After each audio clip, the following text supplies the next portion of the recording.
News मंच 24, आम आदमी की आवाज। नमस्कार, न्यूज मंच 24 में आप सभी का स्वागत है। आज हमारे बीच पधारे हुए हैं प्रयागराज की धरती से, प्रयागराज के नजदीक ही एक ग्राम है पचखरा। उनके प्रधान प्रतिनिधि हमारे साथ हैं मिस्टर लल्लू सिंह जी। लल्लू सिंह जी, आपका बहुत बहुत स्वागत है हमारे न्यूज 24 चैनल में। बहुत बहुत धन्यवाद पत्रकार महोदय जी। आज हम लोग बातें करेंगे गांव की। एक्चुअली जो बड़े बड़े शहर बने हैं, महानगर बने हैं, वहाँ पे रहने वाले लोग गांव के होते हैं और गांव किस तरीके से शहरों के विकास से दूर है, गांव में क्या क्या सुविधाएं मुहैया होनी चाहिए। तो आज हम जानेंगे कि पचखरा ग्राम में अभी तक आपने क्या क्या विकास किया है, इसके बारे में थोड़ा सा नजर डालिए। बहुत बहुत धन्यवाद पत्रकार महोदय जी। पचखरा ग्राम सभा में आज आपने विकास की जो बात कही, तो प्रदेश सरकार की माननीय मुख्यमंत्री जी के आशीर्वाद से योजना, माननीय प्रधानमंत्री जी के आशीर्वाद से योजना, हमारे जिले के उच्च अधिकारियों के दिशा निर्देश के योजना, हमारे ब्लॉक के उच्च अधिकारियों के दिशा निर्देश से हमने पचखरा ग्राम सभा में जो भी योजना सरकार द्वारा हमें दी गई, मैं उसको बड़े ईमानदारी के साथ पचखरा ग्राम सभा पचखरा में सब विकास किया। विकास में हमने सर्वप्रथम अपने ग्राम सभा में अमृत सरोवर का निर्माण करवाया। उसके बाद मैं बच्चों और बड़े लोगों का खेल का मैदान बनवाया और एक पार्क बनवाया, जो कि हमारे ग्राम सभा के और अगल बगल के ग्राम सभा के बच्चों के स्वास्थ्य के लिए खेल कूद का मैदान बहुत अच्छे ढंग से बना करके मैं अपने ग्राम सभा में विकास किया। और उसके बाद मैं ग्राम सभा में विकास की, जहां आप बात कर रहे हैं महोदय जी, तो विकास के लिए हमने दो अमृत सरोवर बनाए और खेल मैदान बनाए, पार्क बनवाए और क्या कहते हैं और ये अमृत वाटिका बनवाए, पंचायत भवन बनवाए और क्या कहते हैं ये आरसी सेंटर बनवाए। और एक योजना हमको जिले में मिली है, वो है प्लास्टिक वेस्ट की एक मिनी कंपनी, छोटी सी फैक्ट्री टाइप है, उसको बनाए, जिसमें कि हर गांव हर ब्लॉक की जो प्लास्टिक वेस्ट आएगा और उस प्लास्टिक वेस्ट उसका रॉ मटेरियल तैयार होकर के वो बाहर जाएगा। उसके बाद हमने अपने ग्राम सभा में पूरे हर गली की सड़क, नाली, खड़ंजा एवं सुलभ शौचालय, व्यक्तिगत शौचालय सबका निर्माण करके ग्राम सभा का कार्य किया।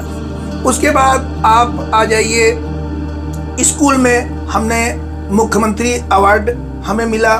मुख्यमंत्री अवार्ड में हमने 2022-23 में सेकंड आए और अवार्ड हमको मिला, जिसमें कि मैं पुस्तकालय बनवाया।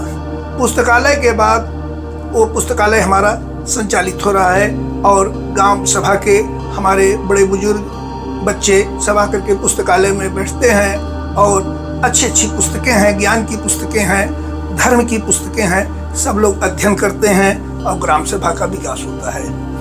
और शिक्षा के विषय में अगर आप करें तो 28 बिंदु पर हमको शिक्षा के स्कूल का काम हमको मिला था, जो कि 28 बिंदुओं का काम मैं करके और क्या कहते हैं शिक्षा विभाग से हमको प्रशस्त पत्र प्राप्त हुआ, जिसमें कि शिक्षा विभाग में हमने एक स्कूल का कमरा क्या कहते हैं पूरी तरह से क्षतिग्रस्त हो गया था। उस कमरे को हमने न्यू निर्माण करा करके बच्चों के लिए समर्पित किया और हमारे ग्राम सभा में मिड डे मील बच्चों के लिए नहीं बना था, उस एक मिड डे मील हमने बनवाया, जिसमें कि बच्चे हमारे सब बैठ करके शिक्षण कार्य के समय जब लंच होता है तो उसमें बैठकर बच्चे लंच करते हैं। बहुत ही अच्छा आपने बताया और मैं काफ़ी हैरान हूँ, क्योंकि मैं भी गांव से बिलोंग करता हूँ, मेरा भी गांव है और कई सारे गांव में मैंने देखा, बट वहाँ पे गार्डन हो गया या खेल कूद के मैदान हो गए या लाइब्रेरी बोलेंगे, ये सब चीज़ें गांव क्षेत्र में अवेलेबल नहीं होती हैं। जहाँ तक मैंने जितने गांव देखे, मैंने कहीं पे नहीं देखा कि किसी गांव में लाइब्रेरी हो। तो ये लाइब्रेरी खोलने का आपके दिमाग में कैसे आया कि मुझे अपने गांव में लाइब्रेरी ओपन करनी है? माननीय पत्रकार महोदय जी, मैं 2022-23 में मुख्यमंत्री अवार्ड पाया। उस मुख्यमंत्री अवार्ड से मैंने ये सोचा कि हमारे ग्राम सभा में लाइब्रेरी नहीं है। मैंने सर्वप्रथम लाइब्रेरी का उसी धन से जो हमको इनाम के रूप में धनराशि दी गई, उसी धनराशि से हमने अपने ग्राम सभा में पुस्तकालय भवन का निर्माण करा करके पुस्तकालय भवन संचालित किया। बहुत ही अच्छा लगा सुन के, और आपकी इन बातों को सुन करके मैं उम्मीद करता हूं कि बाकी भी जो पंचायत प्रतिनिधि होंगे जो ऑलरेडी अपने क्षेत्र में काम कर रहे होंगे वो भी अपने शहर, अपने गांव में लाइब्रेरी ओपन करें, क्योंकि जीवन में बढ़ने के लिए, आगे बढ़ने के लिए शिक्षा बहुत ज़रूरी है और शिक्षा से जुड़े हुए हर एक पहलू में काम करना बहुत ज़रूरी है। दूसरी चीज़ आती है शिक्षा के बाद स्वास्थ्य सुविधाएं गांव में बहुत ही कमी रहती है। आप देखेंगे गांव से 10-10, 15-15 किलोमीटर दूर ही अस्पताल होता है। अगर कोई डिलीवरी करवानी हो या नॉर्मल किसी को कोई भी प्रॉब्लम हो, उसकी मेडिसिन, उसके लिए कोई भी प्राथमिक उपचार केंद्र नहीं होता है कि वहाँ पे करवा पाए। तो स्वास्थ्य के क्षेत्र में आपने अपने गांव में क्या किया, उसके ऊपर भी जरा हमें बताइए।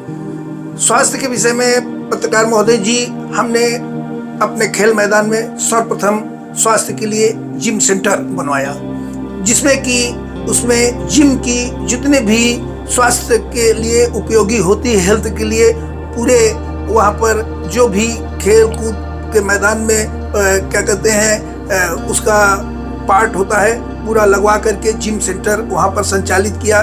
जिम सेंटर बनवाया। जिम सेंटर से आपका स्वास्थ्य और घूमने के लिए आपको पार्क बनवाया, जिसमें मॉर्निंग वॉक आप कर सकते हैं।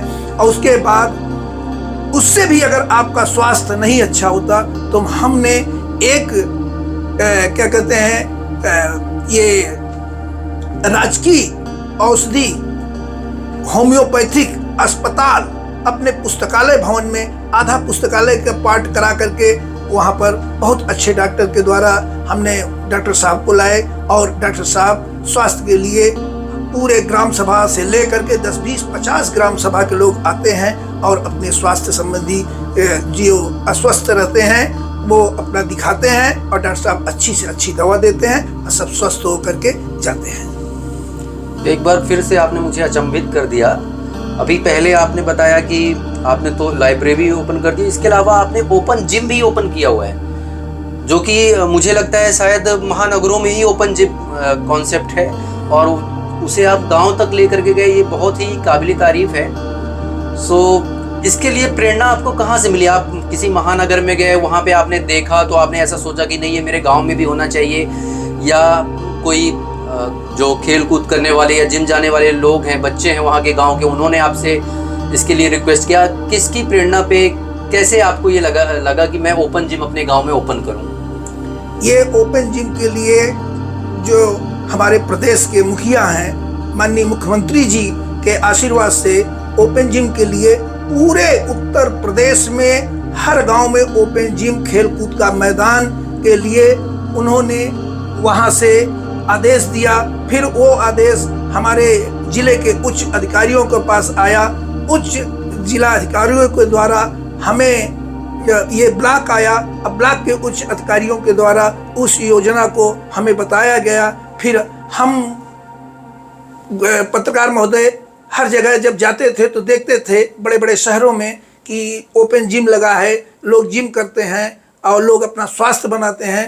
तो जब सरकार की प्रदेश सरकार की योजना मिली तो हमने ओपन जिम का काम अपने ग्राम सभा में किया, और ओपन जिम बहुत अच्छे ढंग से, बहुत सुचारू रूप से हमारा ओपन जिम चल रहा है। आज की डेट में अगर कहीं पे भी जिम में जाया जाए तो नॉर्मली 500 रुपीज़ पर मंथ तो लगता ही है। तो आपने हर एक परिवार के लोगों को जो है तो बोल सकते हैं कि वो जिम की फैसिलिटी फ्री में मुहैया करवाई। तो ये भी बहुत अच्छी बात है। आपने हेल्थ फिटनेस के लिए, आदमी फिट रहेगा तो बीमार कम होगा, और जो बीमार हो जाएगा उसके लिए डॉक्टर की भी आपने सुविधा अपने गांव में करवाई, जो कि काफ़ी काबिल तारीफ है। मैंने सुना है आपने पार्क में एक फाउंटेन भी लगवाया हुआ है, क्या ये सही है? हाँ पत्रकार महोदय जी, हमने एक फुहारा जी, जो कि बड़े बड़े शहरों में चौराहे पर फुहारा लगाया जाता है। मैं उस फुहारा का पार्क में अपने निर्माण कराया, जिससे कि हमारे ग्राम सभा के भी बच्चे, उनको भी ये क्या कहते हैं, दिखे कि हमारा भी ग्राम सभा शहरों की तरह है। ये भी बहुत ही बढ़िया है। लोग शहरों में जाते हैं फाउंटेन देखने के लिए, और आपने अपने गांव में उसे बना दिया। आसपास के, मुझे लगता है आसपास के गांव वाले भी देखने आते होंगे कि अच्छा यहाँ के प्रतिनिधि कैसा कर रहे हैं, हम भी इनसे कुछ सीख करके अपने गांव में भी इम्प्लीमेंट करें और उसे बेहतर बनाएं। अब बात करते हैं हम लोग सड़कों की। सड़क को लेकर के आप अपने गांव वालों को मतलब क्या सुविधा दिया आपने? सड़कें निर्माण करवाई या जैसी पहले थी वैसी ही हैं? क्या फर्क पड़ा है? हमने अपने ग्राम सभा की, पूरे ग्राम सभा की करीब 25 से 30 इंटरलॉकिंग सड़कें मनरेगा योजना के अंतर्गत प्रदेश सरकार के और केंद्र सरकार के आशीर्वाद से हमें मुहैया कराया गया, जो कि मैं पूरे ग्राम सभा में, आप पूरे ग्राम सभा में चले जाइए, पूरे ग्राम सभा में हमने पूरे ग्राम सभा के लिए इंटरलॉकिंग करा करके, कहीं भी आप बरसात के महीने में हवाई चप्पल पहन करके घूम जाएंगे, आपके हवाई चप्पल में कहीं भी कीचड़ भी नहीं लगेगा। इसलिए हमने पूरे ग्राम सभा में रोड का निर्माण कराया, जो कि ये केंद्र सरकार, राज्य सरकार, हमारे जिले के उच्च अधिकारी और हमारे ब्लॉक के उच्च अधिकारियों के दिशा निर्देश के अनुसार हमने अपने ग्राम सभा का विकास किया। बहुत ही बढ़िया। अब आगे का आपका क्या विजन है? आगे आप अपने गांव में और क्या करना चाहते हैं? क्या सपने हैं आपके? किस तरीके से और आप सेवा करना चाहते हैं? उसके बारे में कुछ हमें बताइए। अब हमारा सिर्फ एक सपना और रह गया है पत्रकार महोदय जी, जो कि हमारे ग्राम सभा में दक्षिण की तरफ हमारी गरीब जनता रहती है। गरीब जनता के पास शादी विवाह के लिए विवाह घर की व्यवस्था नहीं है, तो हम यही सरकार से निवेदन करेंगे कि इस योजना को भी हमें दिया जाए, और इस योजना को हमें मिल जाए तो हम अपने गरीबों के लिए एक विवाह घर बनवा दें, जिससे कि गरीबों के शादी विवाह में भी खूब अच्छे ढंग से उन गरीबों की भी शादी विवाह हो सके। बहुत अच्छी सोच है आपकी। आज की डेट में आप देखेंगे हर गांव में साल में जो है तो 20-25 शादियां तो हर गांव में होती हैं, और हर एक शादी में वो स्पेस लेने के लिए अप्रॉक्सीमेटली 50-60,000 रुपीज़ का खर्चा होता है। तो अगर आपकी ये पहल, जो आपने एक सपना सोचा है, ये पूरा होता है तो आप काफ़ी लोगों का जो है तो वो पैसा सेव कर पाओगे। तो बहुत ही अच्छी सोच है, काबिले तारीफ है। सो धन्यवाद लल्लू सिंह जी, आप हमारे चैनल पे आए, अपने दिल की बात आपने रखी, और गांव वालों के लिए आपने जो भी विकास किया है और जो करने वाले हैं, भगवान आपको इसी तरीके से शक्ति दे और आगे बढ़ते रहिए। धन्यवाद। बहुत बहुत धन्यवाद पत्रकार साहब।